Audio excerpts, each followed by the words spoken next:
وَلَقَدْ يَسَّرْنَا الْقُرْآنَ لِلذِّكْرِ فَهَلْ مِن مُّدَّكِرٍ۔ ہم نے اس قرآن کو نصیحت کے لیے آسان ذریعہ بنا دیا ہے، پھر کیا ہے کوئی نصیحت قبول کرنے والا؟ اعوذ باللہ من الشیطان الرجیم، بسم اللہ الرحمن الرحیم۔ اللہم صلی علی محمد وعلی آل محمد وبارک وسلم۔ گزشتہ کلاس میں ہم نے فعل کے بارے میں پڑھا تھا کہ فعل کو وجود کیسے لایا جاتا ہے، اور آپ کو بتایا تھا کہ تین حرفوں کے گروپ آپس میں ملتے ہیں، ان کو تین مختلف سانچوں سے گزارا جاتا ہے، اور اس طرح فعل کی دنیا میں ایک فعل وجود میں آتا ہے۔ باقی سبق ہم تفصیل کے ساتھ پڑھ چکے ہیں۔ ان کی سانچے کون سے تھے؟ فعلا، فعلا، فعلا، اور آج ہم اسی سبق کو کنٹینیو کر رہے ہیں۔ گزشتہ سبق ہمارا یہاں رکا تھا اور باقی تفصیلات اس میں آ گئی تھی، آج اسی کو یہاں سے آگے کنٹینیو کریں گے، اور بھی آپ بھی اس کے ساتھ کنٹینیو کر رہے ہیں۔ فعل کے قواعد، یہ چند ایسے قواعد ہیں جو کسی بھی عربی گرامر کو پڑھنے والے کے لیے جاننا ضروری ہے۔ یہ پہلا اصول ہے کہ کوئی بھی فعل فاعل کے بغیر نہیں ہو سکتا، ہر فعل کے لیے فاعل کا ہونا ضروری ہے۔ جس طرح عام طور پہ بھی زندگی میں ہم یہ بات جانتے ہیں، لاجک کے عین مطابق ہے، کوئی فعل اس وقت تک وجود میں آ نہیں سکتا جب تک کہ کوئی فاعل یعنی کام کرنے والا موجود نہ ہو۔ کھانے کا فعل اسی وقت وجود میں آئے گا جب کوئی کھانے والا ہو، پینے کا فعل اسی وقت وجود میں آئے گا جب کوئی پینے والا ہو، مارنے کا فعل اسی وقت وجود میں آئے گا جب کوئی مارنے والا ہو۔ لہذا فعل کے لیے فاعل کا ہونا لازمی اور ضروری ہے ہر فعل کے لیے۔ نمبر 2، جب یہ بات طے ہو گئی کہ فعل کے لیے فاعل کا ہونا ضروری ہے، تو انگریزی اور اردو زبان کے برعکس عربی زبان میں فاعل کی دو صورتیں ہوتی ہیں۔ کبھی فاعل اردو اور انگریزی زبان کے عین مطابق لفظوں میں موجود ہوتا ہے، یعنی فعل کے بعد اس کا فاعل کیا ہوگا، اس کا ذکر ہو رہا ہوتا ہے۔ اس کو عربی زبان کے قاعدے میں اس طرح ظاہر کیا جاتا ہے کہ فاعل کبھی اسم ظاہر کی صورت میں جملے میں مذکور ہوتا ہے، جیسے ذہب زید، زید گیا، اس میں ذہب فعل ہے اور زید فاعل ہے۔ اس کا ترجمہ انگریزی زبان میں کریں جو ہے اردو زبان میں کریں، ہر ایک میں آپ کو فعل و فاعل دونوں نظر آئے گے۔ لیکن بعض اوقات فعل کا فاعل لفظوں میں موجود نہیں ہوتا۔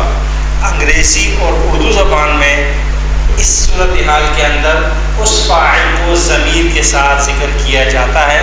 مثلا وہ گیا، تو گیا، تم گئے، میں گیا، ہم گئے، یا وہ گئی، تو گئی، وغیرہ وغیرہ۔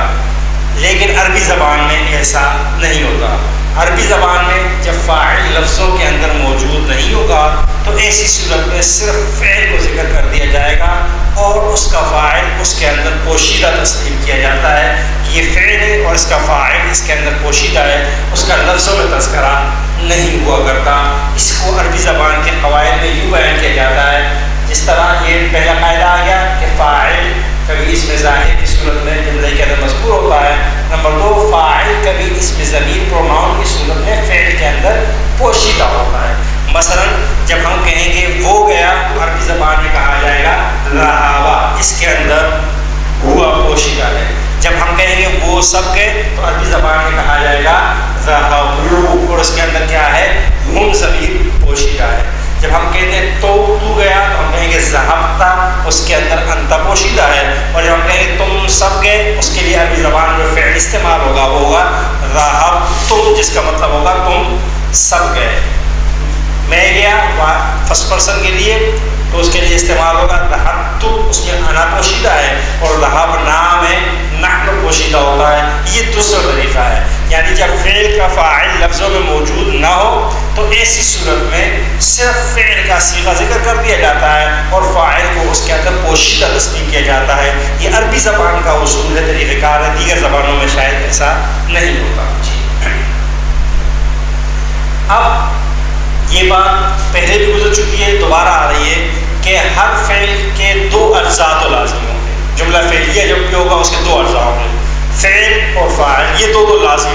اس کے بغیر تو وجود نہیں ہے. اور کبھی کبھی اس کے کیا ہوتے ہیں 3 اجزاء بھی ہوتے ہیں کہ فعل، فاعل اور اس کے ساتھ مفعول بھی ضرورت ہوتی ہے. اسی بات کو یہاں کہ جملہ فعلیہ کبھی 2 جز فعل اور فاعل اور کبھی 3 اجزاء فعل، فاعل اور مفعول پر مشتمل ہوتا ہے. اب فاعل آپ سب جانتے ہیں، کام کرنے والے کو فاعل اور جس پر کام کیا گیا ہو اس کو مفعول کہا جاتا ہے. اس کے بعد والا قاعدہ بہت اہم قاعدہ ہے اور وہ یہ ہے کہ فاعل ہمیشہ حالت رفع میں ہوتا ہے اور مفعول ہمیشہ حالت نصب میں ہوتا ہے. اکثر و بیشتر افعال میں یعنی جملہ فعلیہ میں فاعل کو پہچاننے کا طریقہ یہ ہوگا کہ اس کے آخر میں پیش ہوں گے، 2 ہو یا 1 ہو، اس سے فرق نہیں پڑتا، لیکن کیا ہوگا اس کے آخر میں کیا ہوگا ہمیشہ رفع ہوگا. اور مفعول کی پہچان یہ کہ اس کے آخر میں ہمیشہ کیا ہوگا نصب ہوگا. یہ زیادہ تر افعال میں تو اس کو پہچاننے کا طریقہ یہی ہے کہ فاعل کے آخر میں ہمیشہ کیا ہوگا رفع یعنی پیش اور مفعول کے آخر میں ہمیشہ کیا ہوگا نصب. یہ بات یاد رکھیے. اور جو اسماء نون روح سے تعلق رکھتے ہیں، مثلا مسلمون، مؤمنون، کافرون، اس میں نے بتلایا تھا کہ فاعل کی پہچان ہوگی کہ اس کے آخر میں واو ہوگا اور مفعول کی پہچان ہوگی کہ اس کے آخر میں کیا ہوگا یا. جن اسماء کے آخر میں نون آتا ہے اس میں فاعل کی پہچان کس سے کریں گے؟ واو نون سے، کیونکہ نون واو کے درمیان فاصلہ ہے، اس کو حالت رفع کہا جاتا ہے. یہ کیا ہی رہے گا فاعل، اور نون اور یا جب آپس میں مل جائیں گے تو مفعول. مثلا اگر اس عربی زبان کے لفظ ہے یہ کسی جملہ فعلیہ میں فاعل کے بعد آ جائے تو ہم کہیں گے وہ فعل اور یہ کیا ہو جائے گا اس کا فاعل. اور اگر کبھی یہ لفظ آ جائے جملہ فعلیہ میں فاعل کے بعد تو ہم اس کو کیا کہیں گے مسلمین، اس کو ہم کیا کہیں گے مفعول کہیں گے. تو مسلمون واو نون فاعل کی صورت ہے اور یا نون مفعول کی صورت ہے. یہاں پر ہم نے ایک ٹوٹکا بھی رکھا تھا گزشتہ کلاسوں میں کہ جب لوگوں کو یاد نہیں ہوتا تو اگر یہ بات بھی یاد رہے نا جو یہاں پر ہے حالت رفع اور حالت نصب کی، تو یہ بات یہاں پر بھی، کیونکہ ہم سب جانتے ہیں کہ ہم نے جب اس کو جمع بنایا تو اس کے آخر میں کیا کیا ہے واو نون کا اضافہ کیا ہے. کیا کیا ہم نے واو نون کا اضافہ کیا. اب ہمیں پہچاننا ہے کہ فاعل ہے مفعول ہے، واو نون کو ہٹا دیں گے تو آخری پر کیا رہ جائے گا پیش رہتا ہے. اور ہم کیا کر چکے ہیں حالت رفع. اور مفعول میں کیا ہوگا جب ہم یاد رکھ رہے ہیں تو آخر میں کیا ہوگا، یعنی ہم یہ کہہ سکتے ہیں، یہ قاعدہ نہیں ہے ٹوٹکا ہے کہ جب پیش ہوگا تو حالت نون روح والے کے آخر میں اگر آپ کو علامت جمع، علامت تسنیہ کی علامت اس کو ہٹا دیں پیش نظر آئے تو یہ فاعل ہے، نہیں نظر آئے تو آپ سمجھ لیں کہ یہ کیا ہے مفعول. یہ ایک اضافی چیز ہے، ورنہ زیادہ بہتر طریقہ ہے کہ واو تسنیہ تو بھی یہ بولنے والا جانے والے سب جو ہے نا وہ پہچانا جائے گا. آنی اور اے سے یعنی نون علیہ سے فاصلے پر ہوگا تو یہ فاعل ہوگا اور یہ ساتھ ہوگا تو یہ کیا کہلائے گا مفعول کہلائے گا. ابھی ہم نے پڑھا کہ عربی زبان میں جملہ اس طرح ہوتا ہے کبھی فعل اور فاعل پر مشتمل ہوتا ہے اور کبھی فعل، فاعل اور مفعول 3 اجزاء پر مشتمل ہوتا ہے. پہلے کی مثال خراج خالد، خالد نکلا، یہ جملہ فعل پلس فاعل اکول ٹو جملہ فعلیہ پر مشتمل ہے. خلق اللہ الانسان، اللہ نے انسان کو پیدا فرمایا، یہ جملہ فعل پلس فاعل پلس مفعول یعنی 3 اجزاء پر یہ جملہ فعلیہ مشتمل ہے. یہاں پر چند قواعد ایسے ہیں کہ یہ بات آپ یاد رکھیں گے کہ فاعل کبھی بھی فعل سے پہلے نہیں آتا. فاعل کبھی بھی فعل سے پہلے نہیں آتا. البتہ مفعول کبھی فاعل سے پہلے اور کبھی فعل اور فاعل دونوں سے پہلے آ جایا کرتا ہے. اور جب ایسا ہوتا ہے قرآن کریم میں تو وہاں پر اس جملے کے اندر کوئی کسی نہ کسی بات کو نمایاں کر کے بیان کرنا مقصود ہوا کرتا ہے. مثلا وَإِذِ ابْتَلَىٰ إِبْرَاهِيمَ رَبُّهُ بِكَلِمَاتٍ، اس آیت کے اندر اگر آپ دیکھیں تو آپ کو نظر آئے گا کہ ابتلا فعل ہے، ابراہیم حالت نصب میں ہے تو یہ اس کا مفعول ہے، اور ربہ مرکب اضافی ہو کر اس کا فاعل ہے۔ اس آیت کے اندر مفعول فاعل سے پہلے آ رہا ہے، اور یہاں پر کسی بات میں جب بھی ایسا ہوتا ہے بات میں زور پیدا کرنا ہو، بات کو ذرا زیادہ نمایاں کر کے بیان کرنا ہو، اسٹریس کے ساتھ بات کو بیان کرنا ہو تو یہ صورت اختیار کی جاتی ہے۔ اسی طریقے سے بعض اوقات مفعول فعل اور فاعل دونوں سے پہلے آ جاتا ہے۔ اس کی مثال سورہ فاتحہ کی آیت ایاک نعبد، اس آیت کے اندر نعبد فعل پلس فاعل ہے اور ایاک مفعول ہے جو فاعل اور مفعول دونوں سے پہلے آ گیا ہے، اور اس سے اس بات کے اندر جو زور پیدا کیا گیا ہے وہ کچھ یوں ہے کہ اے اللہ ہم تیری ہی عبادت کرتے ہیں۔ یہ جو ہی کا ترجمہ ہے یہ اس لیے پیدا ہوا کہ ایاک پہلے ہے اور نعبد بعد میں ہے۔ اگر یہ جملہ یوں ہوتا نعبد ایاک تو اس کا ترجمہ ہوتا اے اللہ ہم تیری عبادت کرتے ہیں۔ یہ تیری ہی عبادت کرنے کا جو مفہوم ہے یہ ایاک نعبد سے پیدا کیا گیا۔ یعنی جب بھی قرآن کریم کے اسلوب کو سمجھنے کی ضرورت ہے کہ جب بھی قرآن کریم میں عام اسلوب سے ہٹ کر خاص اسلوب اختیار کیا جائے، یعنی جو قاعدہ ہے ترتیب ہے اس سے ہٹ کر خلاف ترتیب جملہ بنے تو اس میں وہاں پر کوئی نہ کوئی بات ضرور پوشیدہ ہوتی ہے، کسی چیز کو بیان کرنا مقصود ہوا کرتا ہے۔ جی چند اور اصول کہ عربی زبان میں وہ جملہ جو ہم نے پڑھا ابھی تک مثبت جملہ تھا، اسی جملے کے اندر اگر آپ نے نیگیٹو معنی پیدا کرنا ہے، منفی معنی پیدا کرنا ہے تو اسی فعل کے شروع میں ما لگا دیجئے۔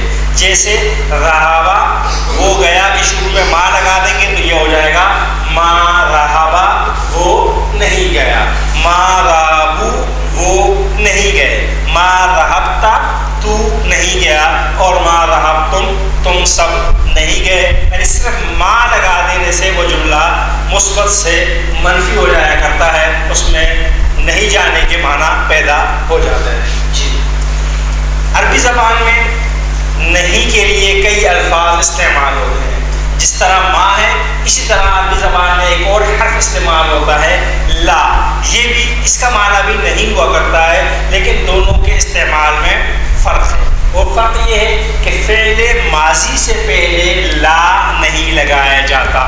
عام طور پر فعل ماضی سے پہلے نہیں کے نفی کے معنی پیدا کرنے ہو تو اس میں کیا لگایا جائے گا؟ ما لگایا جائے گا۔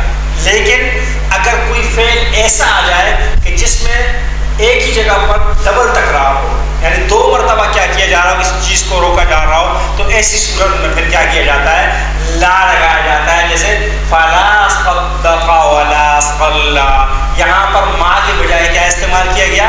لا، کیونکہ یہاں پر صدقہ کے بھی کیا کرنا ہے؟ منفی کرنا ہے، اور صلہ کو، تو لا وہاں استعمال ہوتا ہے جہاں پر دو مرتبہ معنی کے اندر نفی کا معنی پیدا کرنا ہو، اور اگر ایک ہو تو وہاں پر کیا کیا جائے گا؟ صرف ما استعمال کیا جائے گا۔ مثلا یہاں پر اگر ہم کہیں ما صدق و ما صلی، تو اس کا یہ کہنا عربی فصاحت و بلاغت کے خلاف ہوگا۔ اور پچھلے جملے میں جو ہم نے پڑھا ما ذهب، وہاں اگر کوئی کہے کہ جی میں ما کے بجائے کہوں گا لا ذهب، تو اس کا لا ذهب کہنا کیا ہوگا؟ وہاں پر غلط شمار ہوگا۔ لا ذهب صرف ایک میں ما استعمال ہوگا ماضی کے اندر، اور ماضی میں لا صرف اس وقت لگتا ہے جب ایک ہی آیت میں ڈبل کیا کیا جا رہا ہو، نفی کی جا رہی ہے، تو ایسی صورت میں پھر لا لگایا جاتا ہے۔ یہ فرق ہے، ورنہ ترجمہ ما کا بھی نہیں ہے، لا کا بھی کیا ہے؟ ترجمہ نہیں ہے۔ جی اس اور اذا، یہ دو الفاظ بھی استعمال ہوتے ہیں عربی زبان کے اندر۔ میں کتاب کے اس طرف آنے سے پہلے آپ حضرات کو صرف سمجھانے کے لیے کہ عام طور پر اذ جب آئے گا تو ماضی کی کسی بات کا تذکرہ ہوگا، اور اذا آئے گا تو مستقبل میں کسی بات کا تذکرہ ہوگا۔ عام طور پر اصول یہ ہے، اذ کا تعلق کیا ہے؟ ماضی کے ساتھ. اور اذا کا تعلق کس کے ساتھ ہے؟ مثلا سورہ بقرہ میں جب موسیٰ علیہ السلام کا واقعہ شروع ہوتا ہے تو وہاں پر وَإِذْ قَالَ، بلکہ اس سے پہلے وَإِذْ قَالَ رَبُّكَ لِلْمَلَائِكَةِ إِنِّي جَاعِلٌ فِي الْأَرْضِ خَلِيفَةً. تو جب اذ آ جاتا ہے تو عام طور پر مفسرین اکرام ترجمہ کے اندر بریکٹ میں لکھ دیتے ہیں اور اس وقت کو یاد کرو جب فرشتوں نے کہا، جب تیرے رب نے فرشتوں سے کہا انی جاعل فی الارض خلیفہ. اس سے آگے جب موسیٰ علیہ السلام کا واقعہ شروع ہوتا ہے، بنی اسرائیل کا واقعہ شروع ہوتا ہے تو موسیٰ علیہ السلام کے ساتھ جو ان کے مطالبات تھے وہ تب اس کے ساتھ ہوا، اذ استسقیٰ موسیٰ لقومہ. تو وہاں پر بھی سب اس اور اس میں سب اس وقت کو، ماضی کے اس واقعے کو یاد کرو، اس وقت کو یاد کرو کہ موسیٰ علیہ السلام سے یہ مطالبہ کیا گیا، یہ مطالبہ کیا گیا. تو ان عام طور پہ کیا ہوتا ہے؟ ماضی کے لیے. اور اذا عام طور پہ اس کے لیے استعمال ہوتا ہے مستقبل کے لیے. لیکن کبھی کبھی اذا جو ہے نا وہ کیا ہوتا ہے؟ ماضی کے لیے بھی استعمال ہو رہا ہوتا ہے. جیسا کہ کتاب میں ہے کہ اذا فعل ماضی سے پہلے آ کر کبھی تو زمانہ ماضی اور کبھی زمانہ حال اور مستقبل دونوں کے معنی پیدا کرتا ہے. مثلا اذا بلغ مغرب الشمس، یہاں پر جب اذا استعمال ہوا ہے تو یہ اس کے اندر ماضی کے معنی ہے. بلغ فعل ماضی ہے فعل کے بدل پر، تو اذا نے یہاں پر ماضی کے معنی پیدا کیے. اذا بلغ مطلع الشمس، تو بلغ پہلے ہی ماضی ہے. اذا آتا یا نہ آتا ماضی کا معنی تو ہوتا. اس لیے میں نے آپ سے کہا کیا کہ اذا عام طور پہ کس کے لیے آتا ہے؟ مستقبل کے لیے آتا ہے. جب یہ اذا کشف الضر عنکم، یہاں پر اذا کس کے معنوں میں آیا ہے؟ ماضی کو مستقبل کے معنوں میں استعمال کرنے کے لیے استعمال ہوا ہے کہ جب وہ اللہ ان سے تکلیف کو دور کر دیتا ہے تو وہ کیا کر دیتے ہیں؟ پھر اللہ کے ساتھ شریک ٹھہرانا شروع کر دیتے ہیں. یہاں پر تو اذا ماضی ہی کے معنوں میں ہے، یہاں پر کیا ہے؟ مستقبل کے معنوں میں. میں نے آسان الفاظ میں کہا کہ جب اذا آ جائے عام طور پہ ماضی سے پہلے تو اس کو کیا کر دیتا ہے؟ مستقبل کے معنوں میں. اور جہاں پر ماضی کے معنوں میں ہے تو وہاں پر تو اس نے کوئی عمل کیا ہی نہیں. اس لیے ہم اس بات کو یاد رکھیں اذ کا تعلق ماضی سے ہے اور اذا کا تعلق کیا ہے؟ مستقبل سے. ان یہ بھی ایک حرف ہے اور جب بھی فعل ماضی سے پہلے آتا ہے اس کو فعل مضارع یعنی حال اور مستقبل کے معنوں میں کر دیتا ہے. مثلا قرآن کریم کے الفاظ ہیں ان شکرتم و آمنتم، اگر تم شکر کرو گے اور ایمان لاؤ گے. اس کا ترجمہ یہ نہیں کیا جا سکتا اگر تم نے شکر کیا ہوتا، اگر تم ایمان لائے ہوتے سے معنی کیا تبدیل ہو گیا؟ ان نے آگے کیا کر دیا؟ تم شکر کرو گے اور ایمان لاؤ گے. ایک اور جگہ بھی یہی الفاظ آتے ہیں لَإِن شَكَرْتُمْ لَأَزِيدَنَّكُمْ، اگر تم شکر کرو گے لَأَزِيدَنَّكُمْ تو ہم بھی کیا کریں گے؟ ضرور برور تمہیں کیا کریں گے؟ اور زیادہ دیں گے. وَلَئِن كَفَرْتُمْ، اور اگر تم کفر کرو گے إِنَّ عَذَابِي لَشَدِيدٌ تو پھر میرا عذاب کیا ہے؟ بڑا سخت ہے. یہاں پر بھی ان نے آ کر کیا کیا ہے؟ ماضی کو حال اور مستقبل کے معنی میں کر دیا ہے. تو ان جب بھی ماضی سے پہلے آئے گا اب اس کا ترجمہ ماضی کا نہیں کیا جائے گا، اب اس کا ترجمہ کیا کیا جائے گا؟ حال اور مستقبل کا ترجمہ کیا جائے گا. یہ وہ افعال ہیں جو گزشتہ کلاس میں جو ہم نے دہرائے تھے کہ عربی زبان میں ماضی کے 3 افعال آتے ہیں: فعل، فعلا، فعلو مذکر غائب کے لیے، پھر فعلت، فعلتا، فعلنا 3 مؤنث غائب کے. یہ گزشتہ کلاس میں شاید اس کو ہم تفصیل کے ساتھ دہرا چکے ہیں. یہ وہ افعال ہیں. اس میں اگر آپ حضرات غور کریں پرانی کتابوں میں آپ کو دائرے لگے ہوئے تھے اور نئی کتاب میں شاید اس میں کوئی دائرہ نہیں ہے، لیکن ہم نے اس کو اسکرین پر کیا کر دیا؟ اس کو یلو کر دیا ہے. یہ جو آپ کو نظر آ رہا ہے نا یلو پچھلی سائڈ پہ جائیں گے، اس میں 14 افعال میں صرف فعل میں کوئی حرف آپ کو یلو نظر نہیں آئے گا. باقی سب میں آپ کو کیا ہوگا؟ 1 یا 2 حرف کیا ہوں گے؟ یلو نظر آئیں گے. تو ان یہ جو یلو ہے نا یہ عربی زبان میں فعل ماضی کے اندر وہ ضمیر ہوتی ہے جو فعل کے ساتھ ہی استعمال ہوتی ہے. اس کو جو ہے نا فاعل کہا جاتا ہے عام طور پہ. لیکن اگر آپ کو یاد نہ رہے تو آپ یہ کہیں گے جیسے ہم نے سامنے لکھ بھی دیا ہے کہ فعلا میں ہوا، فعلا میں ہما، اور فعلو میں کیا ہے؟ ہم ضمیر کیا ہے؟ پوشیدہ ہے. آگے چلے، فعلت میں ہیا، فعلتا میں ہما، اور فعلنا میں کون سی ضمیر پوشیدہ ہوگی؟ ہننا. جب اس کا فاعل اس کے بعد ذکر نہ ہو رہا ہو، فاعل ذکر ہو رہا ہوگا وہی فاعل ہوگا، فاعل نہیں ہوگا تو جیسا فعل ہوگا اسی کے بالمقابل جو ضمیر ہوگی وہ اس کے اندر کیا سمجھی جائے گی؟ پوشیدہ سمجھی جائے گی. اس طرح عربی زبان میں مذکر حاضر کے لیے 3 استعمال ہوتے ہیں، 3 افعال: فعلتا، فعلتما، فعلتم. فعلتا میں انتا، فعلتما میں انتما، اور فعلتم میں انتم کی ضمیر پوشیدہ سمجھی جائے گی. مؤنث حاضر کے لیے بھی 3 صیغے استعمال ہوتے ہیں: فعلتی، فعلتما، فعلتنا. فعلتی میں انتی، فعلتما میں انتما، اور فعلتنا میں انتم کو پوشیدہ سمجھا جائے گا. واحد متکلم کے لیے خواہ مذکر ہو یا مؤنث فعلت کا صیغہ استعمال ہوتا ہے، جس کا معنی ہوتا ہے میں نے کیا، اور وہ خاتون کہے گی فعل میں نے کیا تب بھی وہ فعلت استعمال کرے گی، اور اس میں انا کی ضمیر کیا ہوتی ہے؟ پوشیدہ ہوتی ہے. فعلنا میں نحن کی ضمیر پوشیدہ ہوتی ہے. یہ جمع متکلم کے لیے استعمال ہوتا ہے، ہم سب نے کیا، اور مذکر مؤنث دونوں یہی فعلنا استعمال کریں گے جب وہ جمع ہوں گے. اگر 2 مذکر ہوں 2 مؤنث ہوں تب بھی کیا ہوگا؟ فعلنا استعمال ہوگا. اس تمام افعال کے اندر جو آپ کے سامنے موجود ہے، اس میں جو یہاں پر تو ہم نے اس کو قدر کر دیا ہے، لیکن باقی آگے کتاب میں جو آپ کو نظر آئے گا اس میں فاعل لام جو ہے وہ کیا ہے؟ اصلی ہے. اور یہ باقی جو آخر میں کیا گیا ہے یہ ضمیر ہے تثنیہ کی، جمع کی، مؤنث حاضر کی، مؤنث غائب کی، یہ وہ اضافی چیزیں ہیں جس سے اس کو ہم نے ترتیب میں تبدیلی کی ہے اور اس کو تبدیل کیا ہے. یہ اس کی جو ہے نا کیا پریکٹس ہے.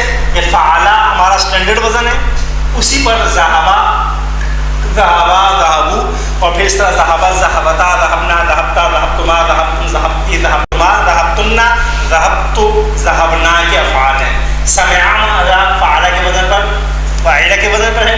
پھر اس کی پوری گردان ہے: سمعا، سمعا، سمعو، سمعت، سمعتا، سمعنا، سمعتا، سمعتما، سمعتم، سمعتی، سمعتما، سمعتنا، سمعتو، سمعنا. اس طرح کرما فعولہ کے وزن پر ایک فعل لیا ہے، وہ ایک معزز ہوا. کرما، کرما، کرمو، کرمت، کرمتا، کرمنا، کرمتا، کرمتما، کرمتم، کرمتی، کرمتما، کرمتمنا، کرمتو، کرمنا. اس طرح 14 افعال آپ یاد کریں یا 6 افعال یاد کریں. کوئی ایک 14 افعال پر مشتمل ایک گردان، ایک سیریز آپ کو کیا ہونی چاہیے؟ یاد ہوگی. تو قرآن کریم کے اکثر افعال ان سانچوں سے گزر کر آتے ہیں. صرف کیا ہوگا؟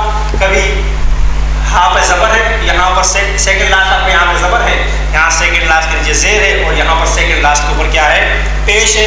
باقی آخر میں آپ کو کوئی تبدیلی ایسی نظر نہیں آئے گی. جو تبدیلی صحابہ کے آخر میں نہیں ہے کچھ بھی، یہاں بھی کچھ نہیں، یہاں بھی الف پڑا، یہاں بھی الف پڑا، یہاں بھی واو پڑا، یہاں بھی واو پڑا. آپ دیکھ رہے ہیں باقی آخر میں جو تبدیلی ہے وہ سب کی ایک جیسے. صرف فرق کیا ہو رہا ہے؟ کبھی رہابہ ہے، کبھی سمعہ ہے، کبھی کرومہ ہے. آپ ایک یاد کر لیں، ذہبہ، سمعہ، فعلا، نصرہ، کوئی بھی. باقی اس کو پھر دوسرے افعال کو اس ترتیب سے پڑھنے میں آپ کو کوئی مشکل پیش نہیں آئی. اس لیے آپ نے زبر کو کیا کرنا ہے؟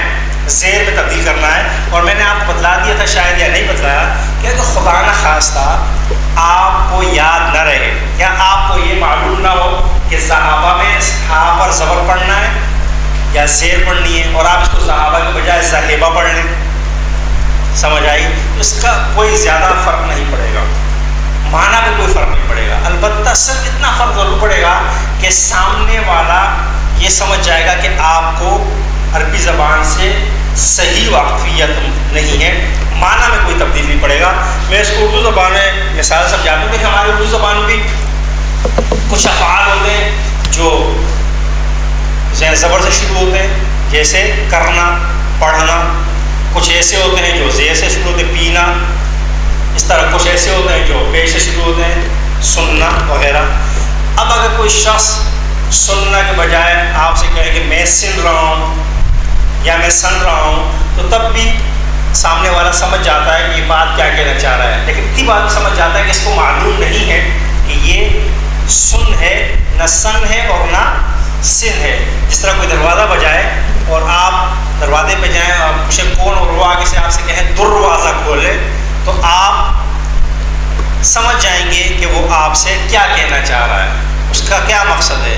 لیکن یہ بات بھی سمجھ جائیں گے کہ اسے اردو زبان نہیں آتی، اس لیے وہ دروازہ کو کیا کہہ رہا ہے، دروازہ کہہ رہا ہے. بالکل یہاں بھی ایسا ہی ہوگا کہ اگر آپ نے تو غلط پڑھ دیا کسی کے سامنے تو وہ یہ سمجھ جائے گا، معنی سمجھ جائے گا، لیکن وہ یہ سمجھ جائے گا کہ آپ کو عربی زبان سے زیادہ واقفیت نہیں ہے، اس لیے آپ نے سمعہ کو کیا پڑھ لیا ہے، سمعہ پڑھ لیا یا سمعہ پڑھا ہے. باقی معنی میں تبدیلی نہیں ہوگی، کیونکہ فعلہ ہو یا فاعلہ ہو، فعلہ ہو 3 سانچے ہیں، زبر زیر پیش سے فرق نہیں پڑتا. فرق صرف اس لیے پڑتا ہے کہ جو جس سانچے سے، جو زبان والے جس سانچے سے کو استعمال کر رہے ہیں، ہم اس کو اس سانچے سے استعمال نہیں کر پا رہے ہیں، اور یہ کام مسلسل پریکٹس سے کیا ہو جاتا ہے، آہستہ آہستہ ہو جاتا ہے. یہ پریکٹس آپ حضرات کے لیے صرف ہم نے ذکر کی ہے، باقی اس کا جو ہے وہ سب کتابہ کتابہ کتبو کتابت کتابتا کتبنا کتبتا کتبتما کتبتو، یہ جو ہے نا یہ آخر میں ایک مشق دی ہوئی ہے، لیکن اس مشق سے آپ کو کوئی زیادہ فائدہ نہیں ہوگا. آپ حضرات جو یہاں موجود ہیں، جو آتے ہیں، ان سے گزارش یہ ہے کہ وہ آئندہ کلاس میں جب آئیں تو کم از کم قرآن کریم سے ہر فعل ماضی کے ہر یعنی واحد، اگر آپ 6 افعال یاد کر پا رہے ہیں 6، 14 یاد کر پائیں 14، ہر فعل کے کم از کم 2 مثالیں لے کر خود قرآن کریم کھولیں، دیکھیں. مثلا فعلہ پہلا جو صیغہ ہے اس کے اوپر 2 مثالیں لے لیں، پھر فعلہ میں 2 مثالیں لے لیں، پھر فعلو پر 2 مثالیں تلاش کر لیں. خود قرآن کریم میں تلاش کر کے آئیں گے تو آپ کو فائدہ ہوگا، آپ پہچان پائیں گے. مثلا آپ نے ابھی بنانا ہے، میں نے جمع مذکر حاضر کا وہ بنانا ہے، ضربتم فعلتم، یہ ذہن میں رکھ لیجیے اور اس پر قرآن کریم میں تلاش کیجیے.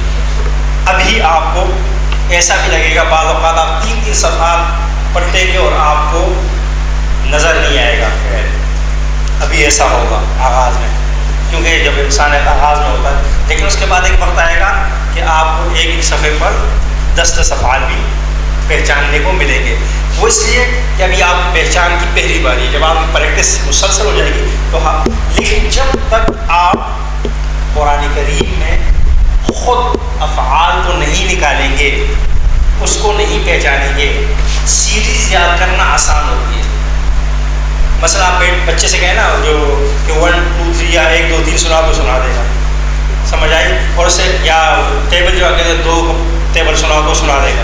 لیکن اگر آپ درمیان میں پوچھیں تو پھر اس کو جب اس کو درمیان والا آ جائے تو آپ سمجھ لیں کہ اب اس کو ٹیبل کیا ہو گیا ہے، یاد ہو گیا، اب وہ نہیں بھولے گا. تو یہی چیز ہمارے ہاں بھی ہوتی ہے کہ جب آپ ایک ترتیب پڑھتے ہیں نا، سمعا سمعو سمعتا سمعتم سمعتو سمعنا، یہاں تو پہچاننا آسان ہے.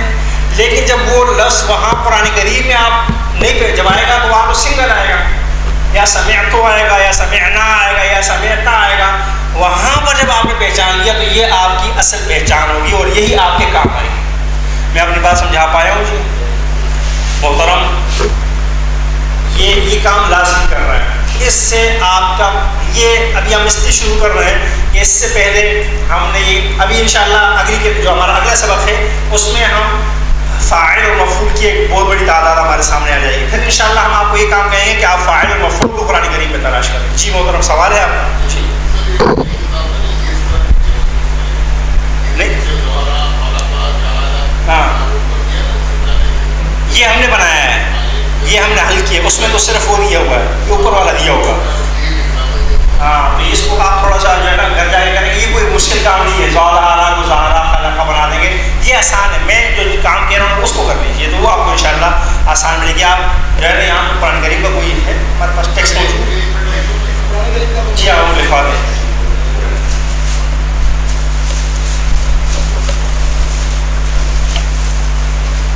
دیکھیں ہمارے یہاں 2 طریقے ہوتے ہیں مدارس کے اندر. جو استاد پڑھا رہے ہوتے ہیں وہ کیا کر رہے ہوتے ہیں کہ بعض ہوتے ہیں جو گرامر پڑھا دیتے ہیں اور اس کی مشکافیاں بھی اتنی پڑھا دیتے ہیں کہ ذہن جو ہے نا وہ ماؤس ہو جاتا ہے، سمجھ آ جاتی ہے، اس وقت پریکٹس نہیں کر پاتے. اگلا جو ہمارا سبق ہے، دیکھیں میں صرف آپ کو قرآن کریم کی چند آیات اگر یہاں سے ڈھونڈیں تو بھی آسان ہے، اور اگر آپ آخری صورتوں میں جائیں تب بھی آسان ہے. تبت یدا ابی لہب وتب.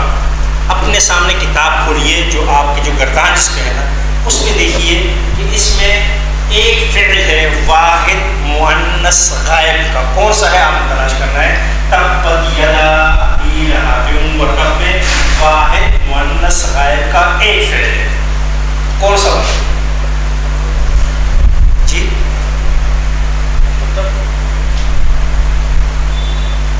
واحد مؤنث غائب.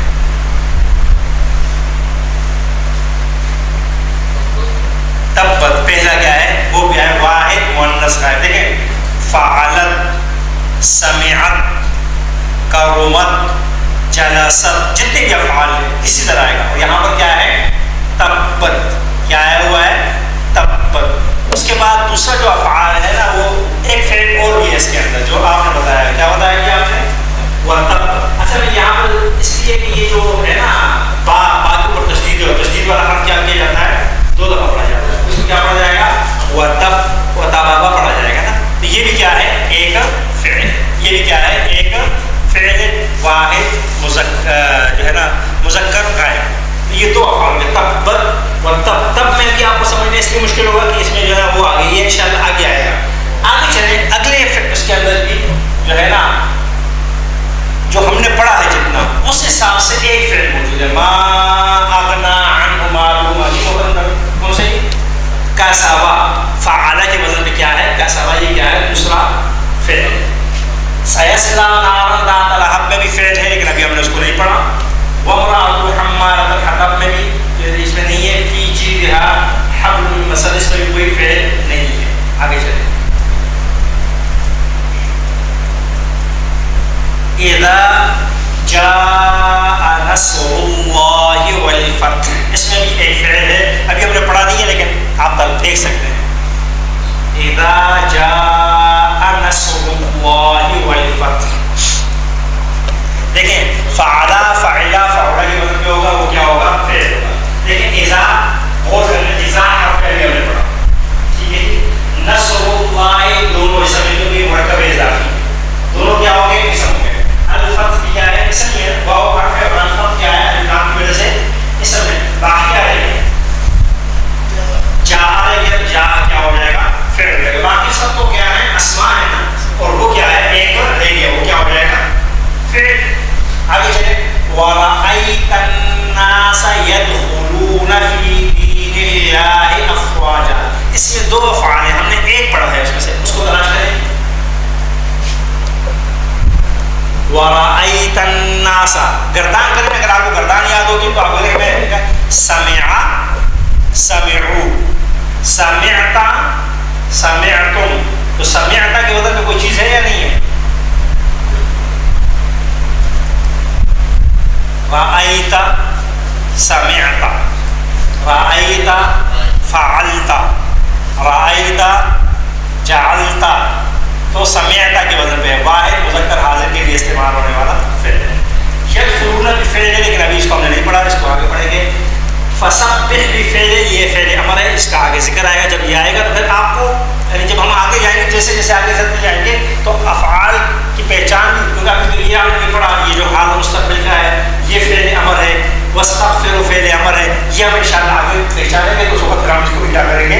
افعال کی کیٹیگری میں شامل کر دی جائے گی. اس طریقے سے میری گزارش ہے کہ آپ حضرات افعال کو قرآن کریم میں تلاش کریں.